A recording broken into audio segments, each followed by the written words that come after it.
Cette chaîne actuellement piratée par un demeuré à manque de reconnaissance et d'affection, et qui n'a su rien trouver de mieux à construire dans sa vie que cette activité de piratage pour se donner un peu d'importance. Une activité de censure sur YouTube dont il a pris l'entière responsabilité, et qui désormais le nourrit, avec toute une communauté autour de lui, dont l'activité principale dans leur vie est aussi donc de censurer les chaînes sur YouTube qui ne leur plaisent pas, notamment par le signalement massif de vidéos. Une activité minable déployée par des pervers et parasites, et que des gens comme moi doivent traîner comme des boulets sur YouTube. Un problème qui bien sûr prochainement va trouver son remède. C'est une promesse que je fais à tous ceux qui aiment cette chaîne, qui apprécient mon travail et qui attendent aussi comme moi que cette chaîne trouve le succès qu'elle mérite. Et toutes les informations que partage cette chaîne, bien sûr, un bien plus large public. Merci d'être là et à présent, bonne vidéo.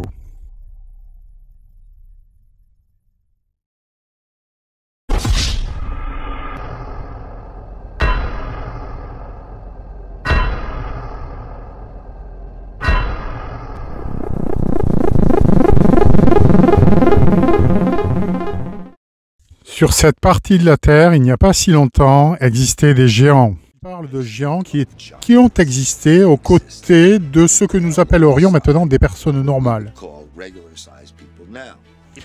Les personnes qui étaient plus grandes auraient...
Sur cette partie de la Terre, il n'y a pas si longtemps, existaient aussi des arbres géants.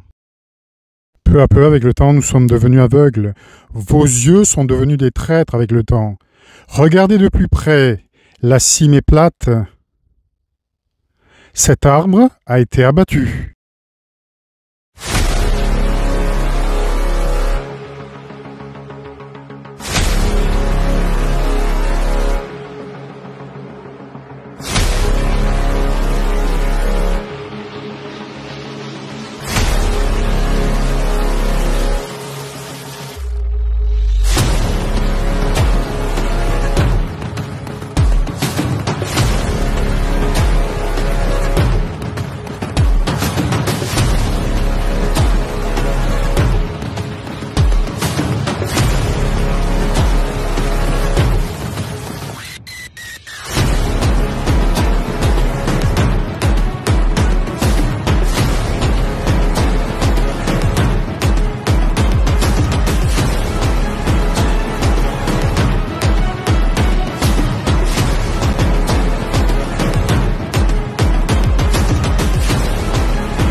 L'arbre grandit et devint fort, sa hauteur atteignait les cieux et on pouvait le voir jusqu'aux extrémités de toute la terre.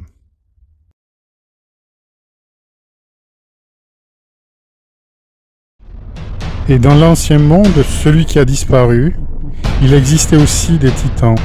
La preuve ici en image. Il s'agit ici d'une 4e partie. Avant cela, il y en a eu 3 autres, qu'il faut absolument aussi avoir vues, pour avoir une idée de l'ensemble des preuves que nous avons de l'existence de ce titan si Mongo.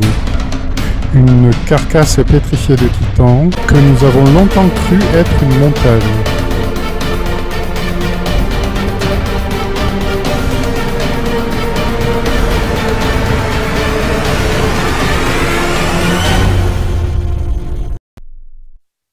Salutations et bienvenue dans la 4e partie de Dévoilement d'un titan, où nous examinerons de près l'histologie des tissus de la montagne Montgo.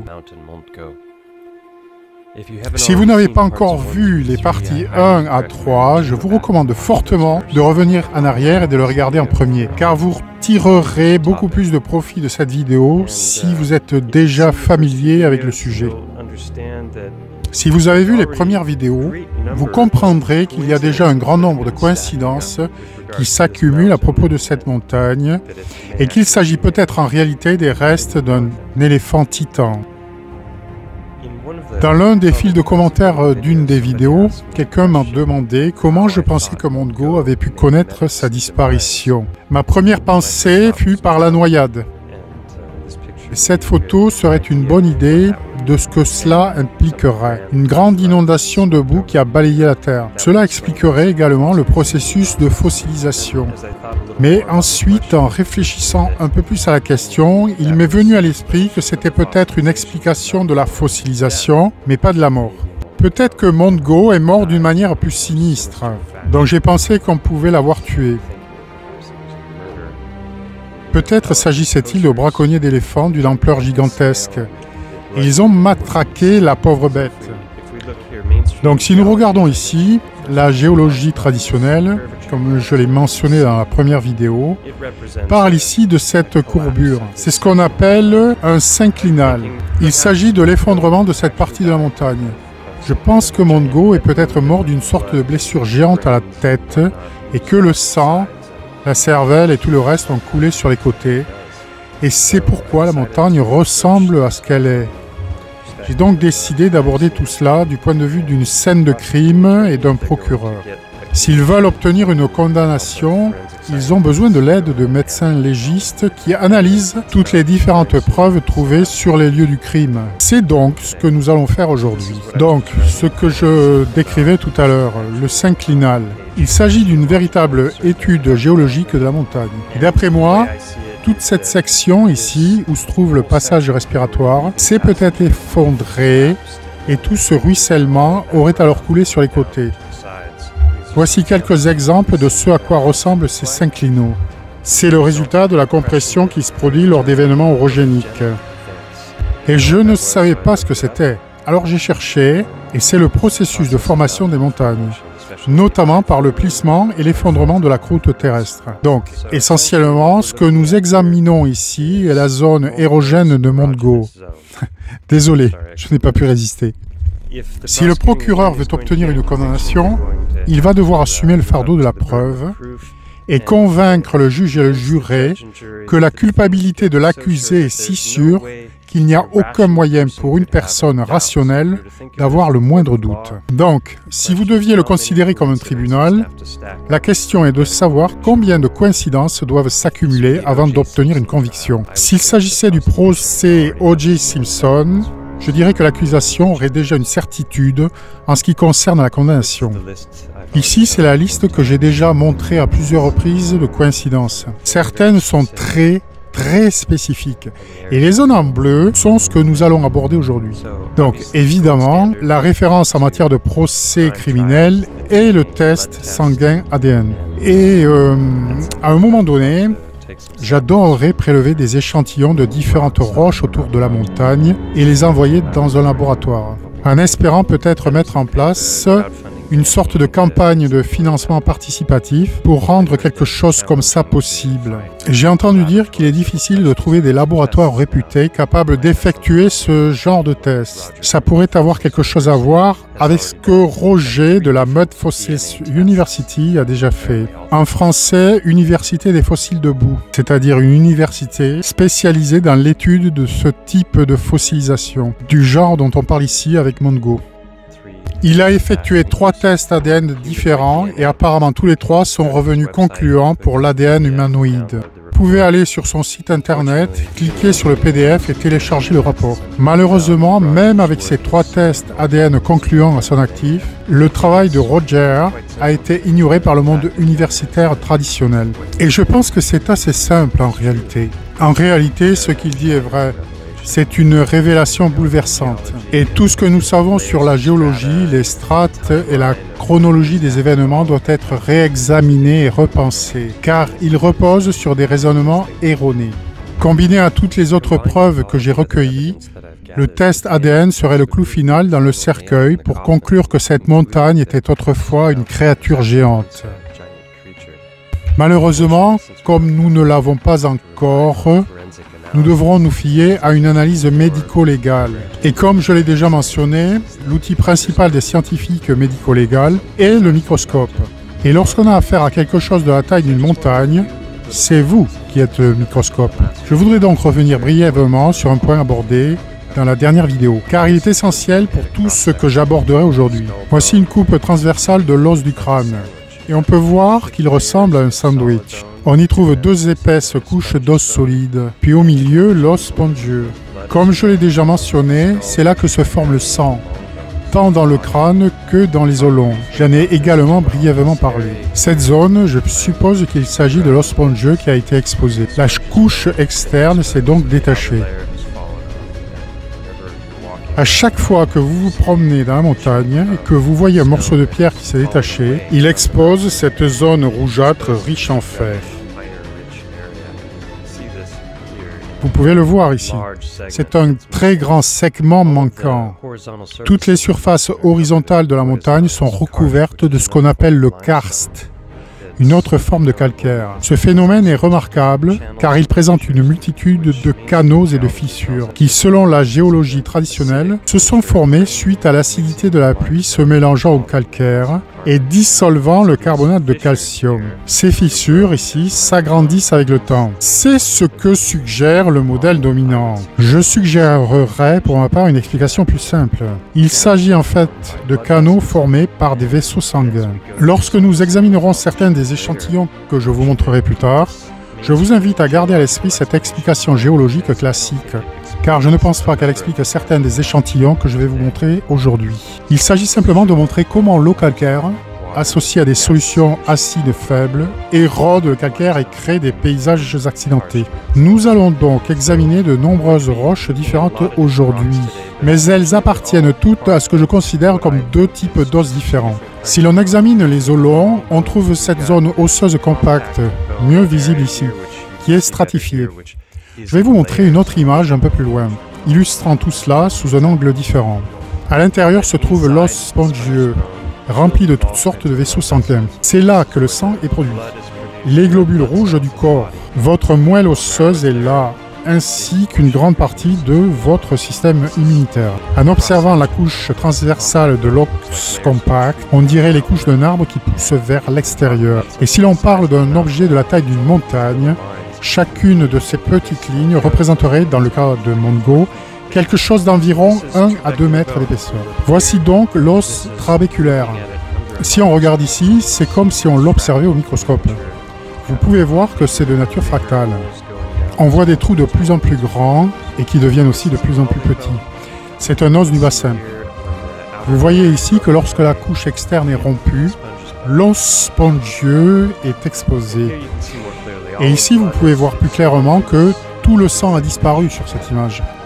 Et vous pouvez en quelque sorte distinguer les lignes de l'os compact. Elles vont dans ce sens, mais aussi dans le sens de la longueur. Et le voici avec du sang. C'est une coupe transversale avec le sang restant, mais toute l'eau a disparu, évidemment. Alors, gardez cette image à l'esprit lorsque je vous montrerai certaines de ces roches dans un instant. La plupart des spécimens que je vous montrerai aujourd'hui proviendront de cette région du plateau. Nous en avons déjà parlé et j'y reviendrai plus tard. Mais cette zone-ci, c'est à quoi ressemble la Terre quand on gratte la surface. Chaque roche que vous soulevez donne une couleur rougeâtre. La géologie conventionnelle nous apprend que ces canaux sont formés par l'eau qui s'y écoule, érodant lentement et créant des fissures de plus en plus larges. Sur tout le long du plateau, on retrouve des roches qui ressemblent à ceci. Soit elles sont remplies de terre rougeâtre, soit la terre a complètement disparu, laissant un joli canal. On en trouve également sur tout le plateau. Il s'agit de minerais de fer que vous pouvez voir ici collés aux parois de la roche. Toutes ces roches sont remplies de minerais de fer à l'extérieur ou dans les canaux où le minerai s'agglutine. Ma théorie est qu'il s'agit du flux sanguin artériel. Les artères contiennent du sang oxygéné riche en fer et il s'agit de minerais de fer. Donc, si l'on observe le système artériel veineux, les artères ont une pression artérielle élevée et ne sont pas obstruées, tandis que les veines ont une pression artérielle plus basse et possèdent de petites valves qui s'ouvrent et se ferment lorsque nous marchons, par exemple. Nos muscles se contractent et aident à pomper le sang à faible pression artérielle vers le cœur.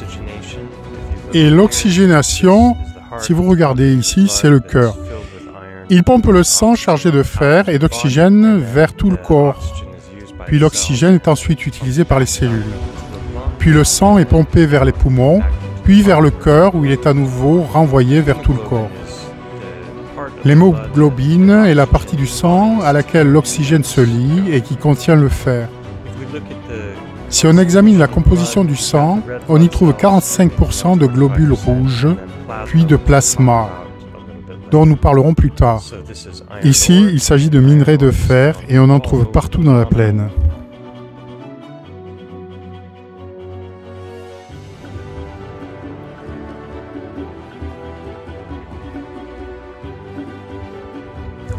Vous pouvez voir ici la riche couleur rouge de la terre en dessous. Le minerai de fer est très souvent collé sur les parois. J'émets l'hypothèse qu'il s'agit de sang coagulé qui s'écoule des tissus lésés, puis commence ensuite à coaguler et à durcir. On peut observer un spécimen de près. Toutes ces petites fissures me semblent très biologiques. Cela ne ressemble pas à un phénomène dû au hasard. On y trouve tous ces passages qui vont dans des directions différentes.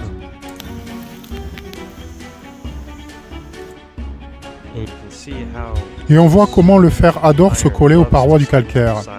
Et puis, inévitablement, on trouve ces canaux remplis d'un mélange de terre rouge et de morceaux de ce petit minerai de fer.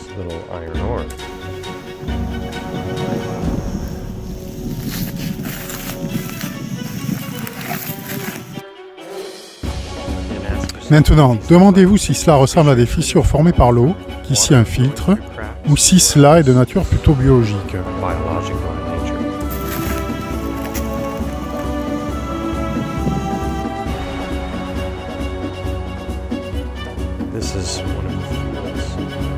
Voici l'un des champs que j'ai montré précédemment, vu d'en haut.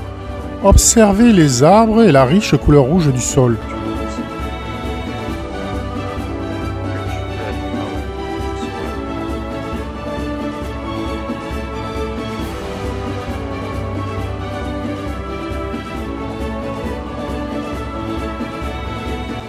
Et là encore, on voit que partout où il y a un canal, il y a du sang rougeâtre. Évidemment, une inondation pourrait submerger cette roche, et ces canaux se rempliraient alors de sang rouge. Mais je montrerai plus tard des échantillons de roches brisées, exposant des canaux remplis de boue, et j'ai du mal à imaginer que la boue puisse s'y infiltrer.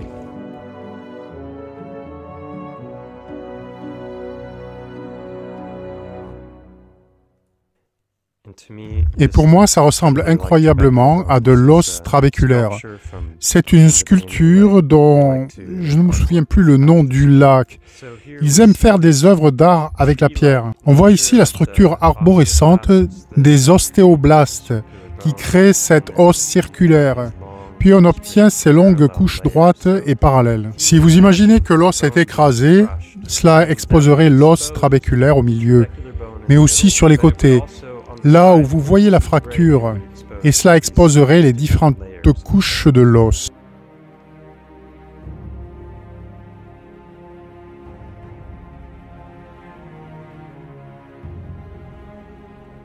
Alors encore une fois, regardez donc cet os trabéculaire et comparez-le à ceci. C'est de la roche trouvée au sommet de la montagne. Et si vous pensez au crâne, la couche supérieure du sandwich étant érodée, cela exposerait cela. Nous reviendrons sur l'os compact dans un instant Et je vous montrerai de nombreux exemples de différentes couches d'os compacts sur la montagne. Mais d'abord, examinons à nouveau l'os trabéculaire et comparons-le à ceci. On le trouve au sommet de la montagne. Imaginez que la couche supérieure du sandwich a été érodée par la pluie, l'érosion et le vent, et que cette section est exposée, et qu'elle serait solidement ancrée dans le substrat rocheux de la couche inférieure. Eh bien, c'est exactement ce que nous observons ici.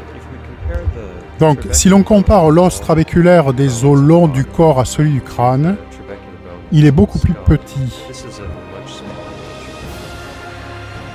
Et si l'on compare la roche du sommet de la montagne, le crâne, donc, aux roches situées en dessous, on constate que ces sillons sont immenses comparés à ceux du sommet. Je pense donc que cela correspond assez bien à ce que je m'attendrais à observer en termes d'érosion et d'exposition de l'os spongieux du crâne par rapport à ce que l'on trouverait dans l'os trabéculaire des os longs de la plaine.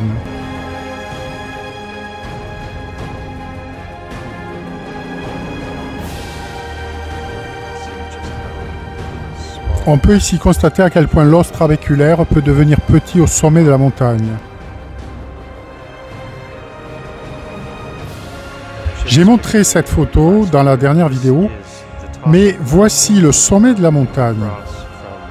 On regarde la croix depuis la direction du sommet et tout ce paysage du karst, qui, je crois, est en fait constitué d'os trabéculaires et d'os spongieux.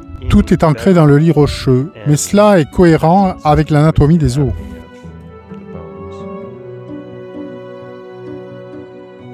On peut voir que c'est juste une mer d'os spongieux.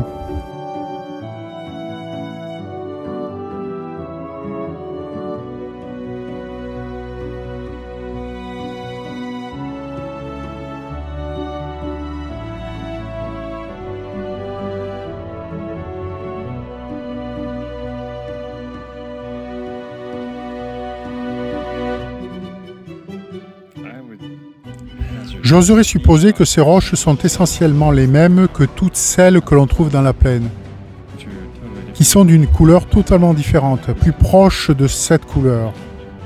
Mais elles sont remplies de toutes sortes de vaisseaux sanguins, comme ceci.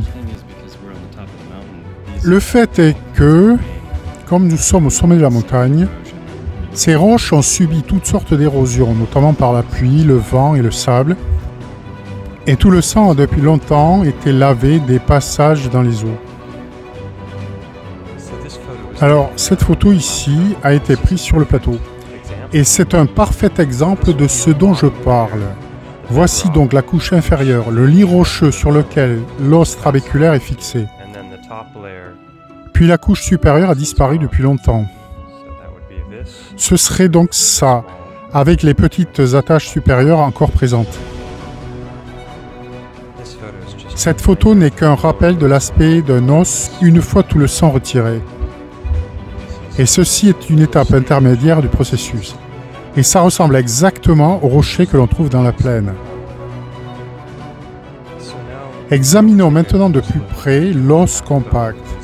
Ces couches ici. Vous avez donc ces longues couches et ensuite vous avez ces anneaux qui se forment.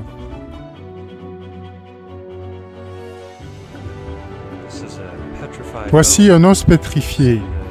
On peut voir la présence des anneaux. Et ça, c'est en regardant le côté du plateau. Vous pouvez observer cette stratification.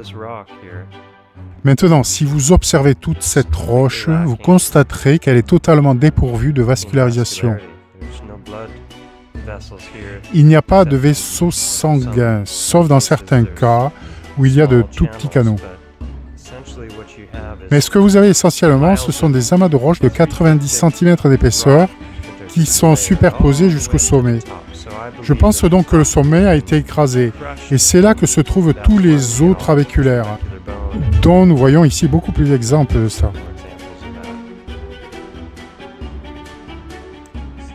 Ceci est donc très révélateur de ce que l'on trouve. Ce sera soit de l'os trabéculaire, ou bien ce sera de l'os compact. J'aurais aimé avoir un meilleur zoom, mais ici vous pouvez vous faire une idée de l'ampleur et de la profondeur de ces couches. On ne peut pas vraiment s'en rendre compte quand on regarde certaines de ces autres zones, mais il y a une entaille et certaines couches se sont effondrées. On peut probablement deviner d'ici environ 3 à 4 mètres de profondeur pour cette couche de roche. Donc, encore une fois, si l'os était écrasé, certaines de ces couches se seraient exposées. Et je crois que c'est ce que vous venez de voir dans la vidéo. Voici une coupe transversale d'une défense d'éléphant. Vous pouvez donc voir la même chose. Et c'est là que vous en avez vraiment une idée. À l'origine, ce plateau s'étendait autour. Puis il s'est rempli de sang, d'os trabéculaires et de petits morceaux épars de ces couches plus épaisses. Mais le long du flanc de la montagne, on retrouve toutes ces couches dont je parle.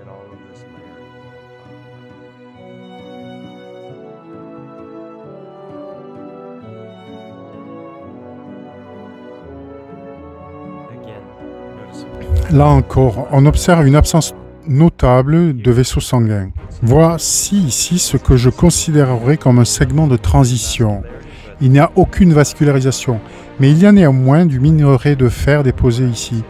Donc, c'était peut-être ce que je considère comme une zone de transition entre les deux types d'os. Encore une fois, voici un énorme bloc. Je n'arrive pas vraiment à me faire une idée de la taille, car je n'ai rien pour l'échelle, mais il fait probablement 1,20 m de haut. On peut voir des vaisseaux sanguins ici, mais ils sont plus petits. Je pense donc qu'il s'agit plutôt d'un os de transition. Il a presque la taille d'une voiture. Et c'est un spécimen vraiment fascinant. Car on peut voir ici en bas, ce morceau s'est détaché, exposant à l'intérieur. On peut voir ici qu'à l'endroit où la roche s'est détachée, de la terre rouge suinte des canaux.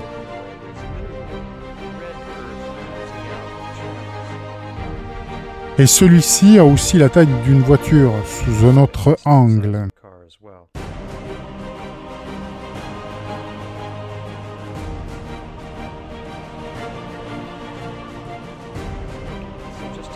Bon, pour bien insister sur l'os compact, et ce que je considère comme des zones de transition, voici ici un énorme rocher de la taille d'une voiture. Il y a une prune là, juste pour donner une idée de l'échelle. On peut voir le sang coagulé ici. Et puis en bas, dans la vidéo, vous allez voir un canal.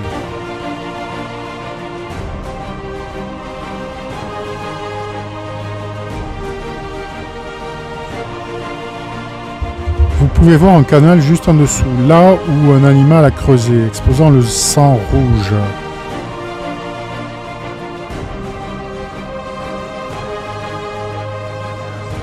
Voyez un énorme vaisseau sanguin d'environ 25 cm de large.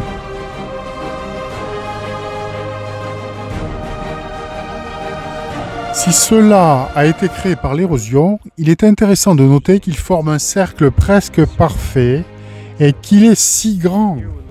Et ici, nous observons des vaisseaux sanguins plus gros. Et si vous regardez bien, chacun de ces grands espaces se divise en canaux plus petits. C'est donc exactement ce que je m'attendrais à trouver avec la nature fractale des vaisseaux sanguins.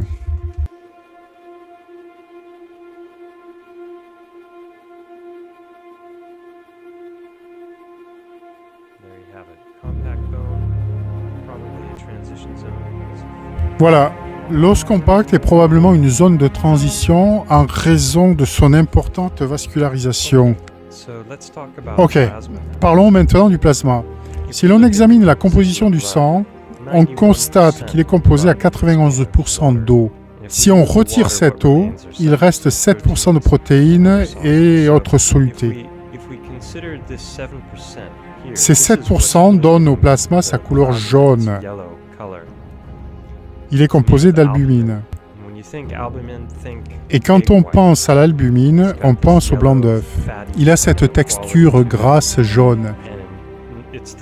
C'est le liquide dans lequel flottent les globules rouges. Le blanc d'œuf et les autres substances présentes sont composés d'acides gras à longue chaîne, ce qui lui donne sa couleur jaunâtre. Si on retire toute l'eau, il devient cristallin. Voici à quoi ressemble l'albumine humain une fois toute son eau retirée. Voici à quoi ressemble l'albumine au microscope. Et jetez maintenant un œil à ceci. Est-ce que ça vous semble familier? Et maintenant? Et là, maintenant? Voici une structure cristalline que l'on retrouve partout dans la plaine autour.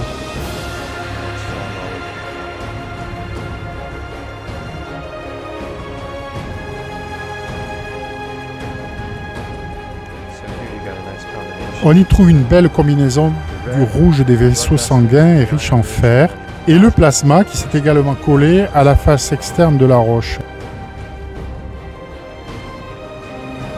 Un autre angle de la même roche.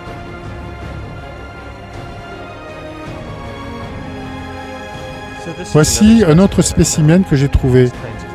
On trouve ce genre de cristaux partout sur le plateau. Je pense qu'il s'agit d'une combinaison d'albumine jaunâtre mélangée à du sang rougeâtre, d'où sa couleur brun foncé rougeâtre.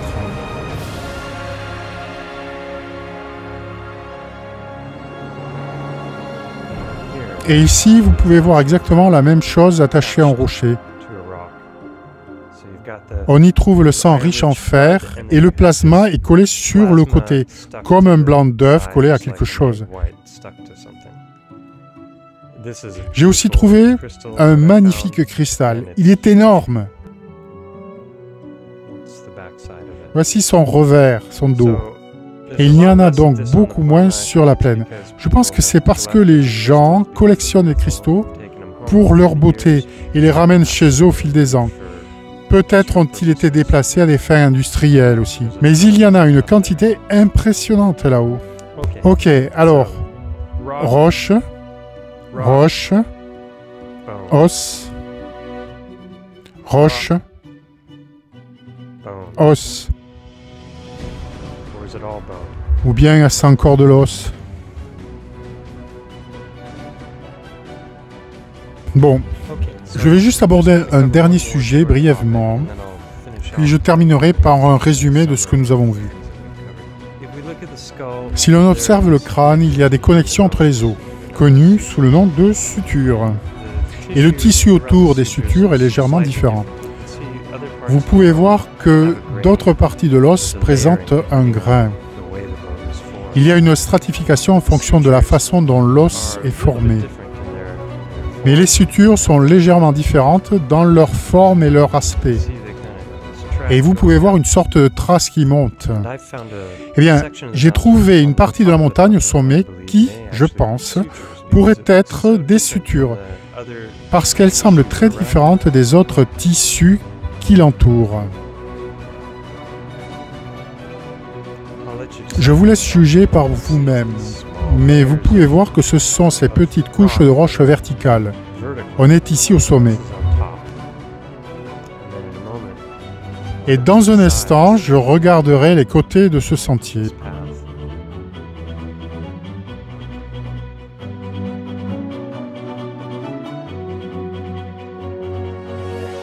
Et là, vous pouvez voir que c'est une structure complètement différente.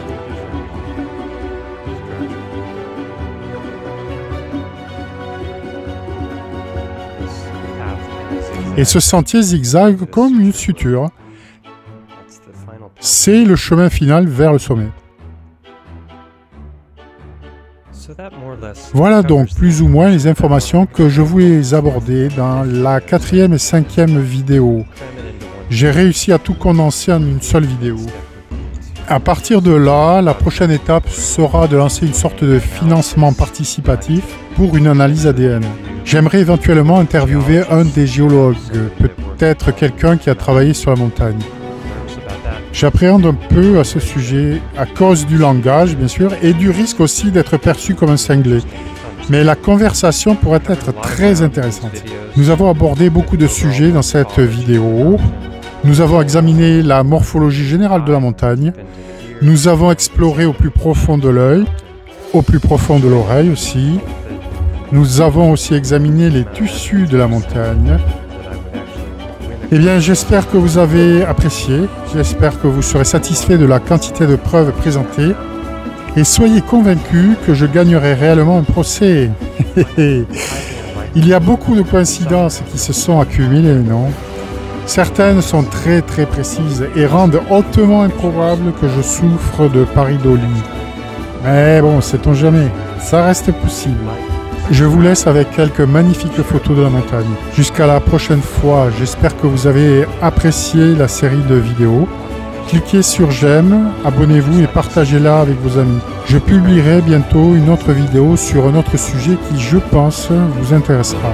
Prenez soin de vous. À très bientôt.